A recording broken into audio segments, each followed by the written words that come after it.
Evening all, how are you? Patrea here, how you doing? I realised a few years ago that I did have a bit of an addiction to sweet poison. So if you know what I'm talking about, that is the sugary stuff.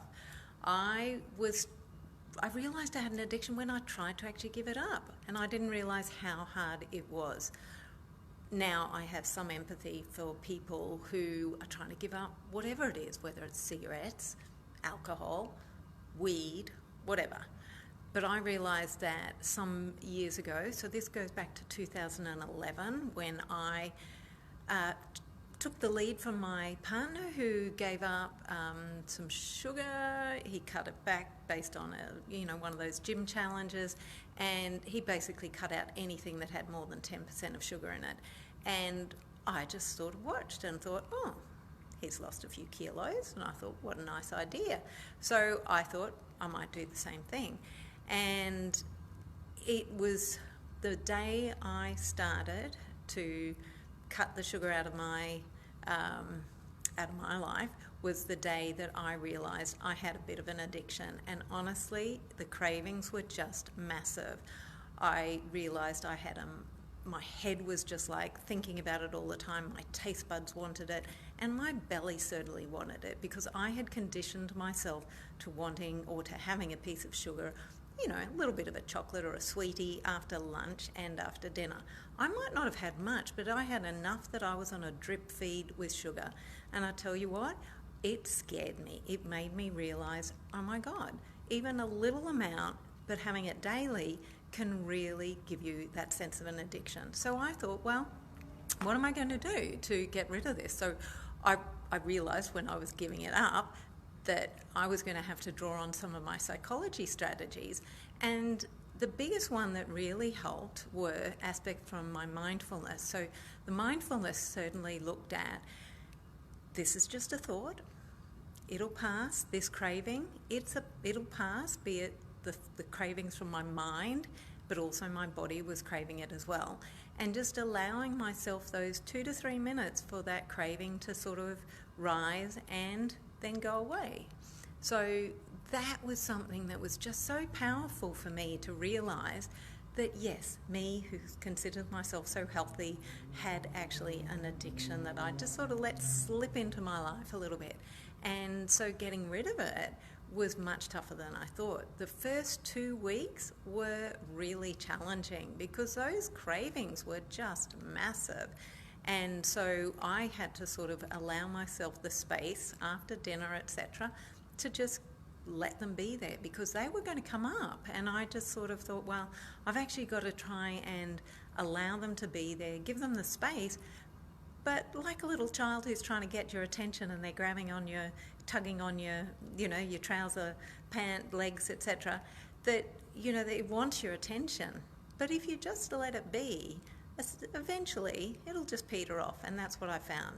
And so what I found with those first 2 weeks, it was pretty crazy. It was like, oh my goodness, I really, really found it very uncomfortable.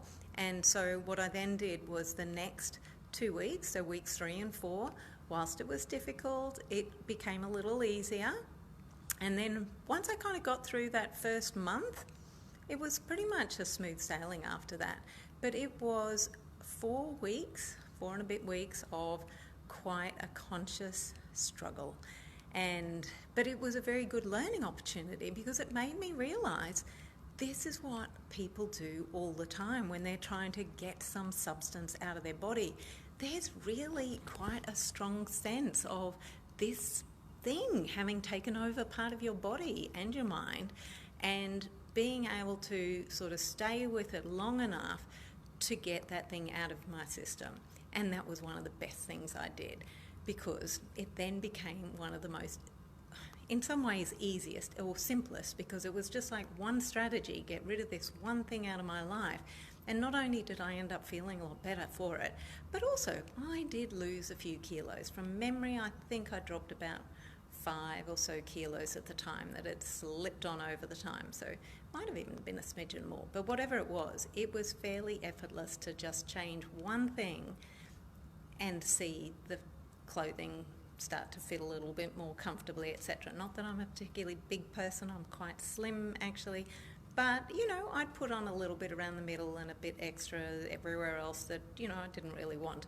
And so it was really helpful to actually just change one thing, allow myself the space mentally to actually ride through the cravings, and then I got the benefit. I got rid of the sugar out of my diet, and I also got to lose some weight. So are you prepared to ride that wave and make those changes? I tell you what, it's been a good thing. Apart from the fact that things like sugar has been associated with risks like cancer, and tell you what, nobody wants to get that. So it's something that I feel was just such a great thing to get out of my system, and I'm so glad. Love it to hear your story, to see if something like the book like Sweet Poison, because that is what got my partner onto the journey through this gym challenge. They'd mentioned Sweet Poison and how weight gain had been so clearly linked to the increase in sugar in our diets, because it is put in so many places that you wouldn't think of. And so even if you think you're not having it, you probably are. Just look up the ingredients. What's the first 1 or 2 ingredients? Chances are there's a lot of sugar in there. And things that seem to be healthy choices, not always so. Anyway, if you want to join me on being reasonably sugar-free, I might not be as strict as I was, but I definitely have cut way back, and I'm really glad for it. So, are you up for the challenge to go sugar-free? All right. If you want some tips and strategies on how to ride those waves, feel free to leave a comment and ask away. Happy to help. All right. Have a good night. Cheers.